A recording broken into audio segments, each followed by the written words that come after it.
তো আসসালামু আলাইকুম আমার প্রিয় আপুরা, কেমন আছেন? আশা করি সবাই ভালো আছেন। তো আলহামদুলিল্লাহ আমি অনেক ভালো আছি আপনাদের দোয়ায়। তো এখন আমি একটা প্লাজো পায়জামা কাটিং শেয়ার করতে চলে আসলাম আপনাদের মাঝে। তো এই জন্য আমি এখানে যা যা দরকার আমি নিয়ে নিছি।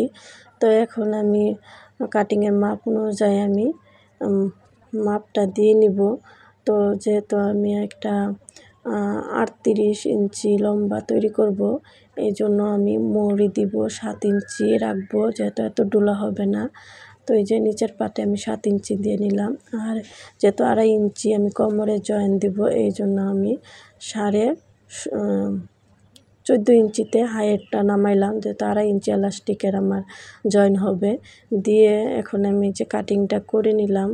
তো এই পর্যায়ে কিন্তু আমার এই যে সাইডের কাপড়টাও কাটিং করা কমপ্লিট। এখন আমি বেল্টের জন্য যে 2.5 ইঞ্চি কাপড়, সেই 2.5 ইঞ্চি কাপড় আমি এখন 2.5 ইঞ্চি চড়া দিয়ে এবং মেজারমেন্ট লম্বা সব মাপ রেখে কাটিং করে নিলাম। এখন আমি যে কলির কাপড়টা কাটিং করে নিব। তো এইভাবে কাপড়টা রেখে আমি কলির কাপড়টা কাটিং করে নিলাম। এখন সেলাই করতে চলে যাব। তো চলেন। তো এই যে এখন আমি মেশিনের উপরে চলে আসছি। এখন আমি প্লাজো পায়জামাটা সেলাই করা শেয়ার করব আপনাদের সাথে। তো এই পর্যায়ে যারা আমার ভিডিওটা দেখতেছেন তাদেরকে অনেক ধন্যবাদ। ভিডিও ভালো লাগলে অবশ্যই পাশে থাকবেন, চ্যানেলটা সাবস্ক্রাইব করে দিবেন আর একটা লাইক করে দিবেন। তো আমি এখন বেল্টের কাপড়টা এখন জয়েন করে নিব। তো সব সময় 2 গজ 4 গিরা কাপড় নিলে কিন্তু আপনার বেল্টের কাপড়টা আলাদাভাবে কাটিং করে নিয়ে জয়েন করতে হবে।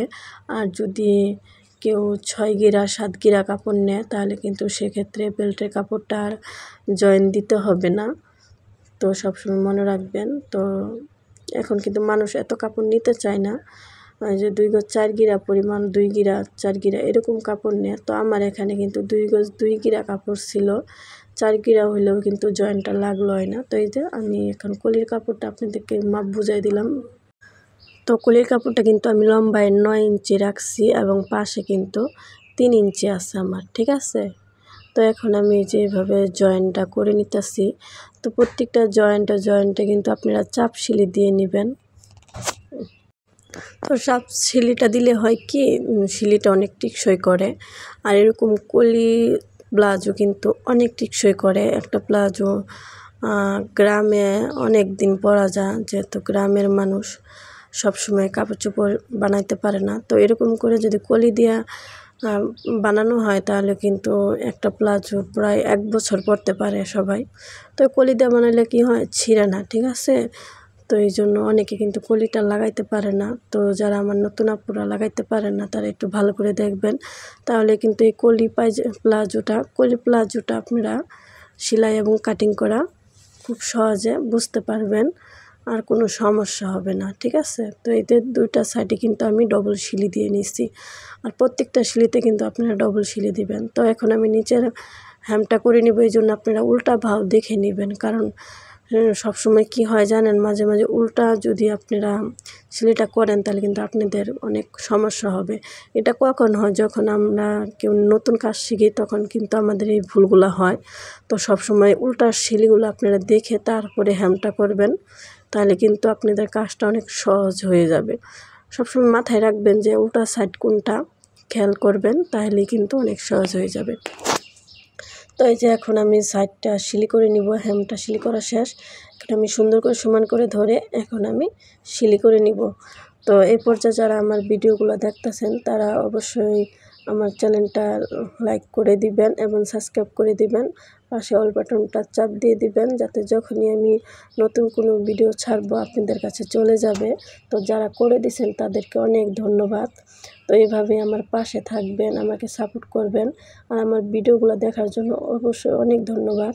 তো আপনারা কোন জায়গা থেকে কোন জেলা থেকে ভিডিওগুলো দেখতেছেন অবশ্যই কমেন্টের মাধ্যমে জানিয়ে দিবেন, এতে করে আমি বুঝতে পারবো যে কোন জায়গা থেকে আমার ভিডিওগুলো দেখতেছে।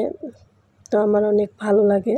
তো অবশ্যই কমেন্ট করবেন, কমেন্টের মাধ্যমে জানিয়ে দেবেন। আর কাজে যদি কোনো ভুল ত্রুটি হয় অবশ্যই ক্ষমা দৃষ্টিতে দেখবেন, আর আরও ভালোভাবে বুঝতে চাইলে আমাকে কমেন্ট করবেন। তো এখন আমি এলাস্টিকটা নিয়ে নিতেছি, যেহেতু প্লাজোর এলাস্টিক, তো এভাবে মাপ নিলে কিন্তু অনেক লম্বা হয়ে যাবে। তো এখানে আমি তো এই যে এখানে আমি এই যে এলাস্টিকটা মেপে কেটে নিলাম। তো এই যে এখানে আমার আছে হলো এই যে 12.5 ইঞ্চি 12 ইঞ্চি আমি শিলি সহ নিলাম। তো একটু টাক দিয়ে নিলাম।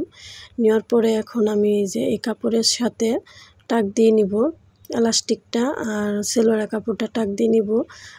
2 সুতা বাদ রেখে আমি টাক দিব।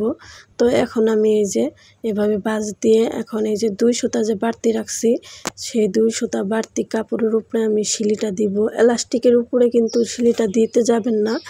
এলাস্টিকের উপরে দিতে গেলে কিন্তু আপনার এলাস্টিকটা হবে না জয়েন করা।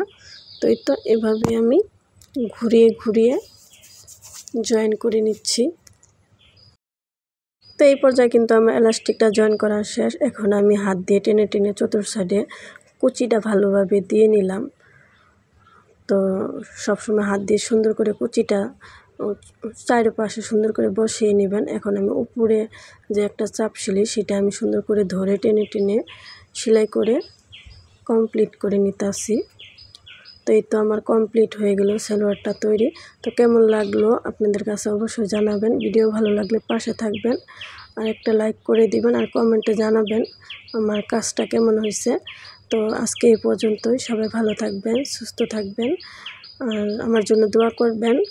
আরও সুন্দর সুন্দর ভিডিও পেতে চাইলে আমার চ্যানেলের সাথেই থাকবেন। তো সবাই ভালো থাকবেন। তো আজকে এই পর্যন্তই, দেখা হবে পরবর্তী ভিডিওতে। আসসালামু আলাইকুম।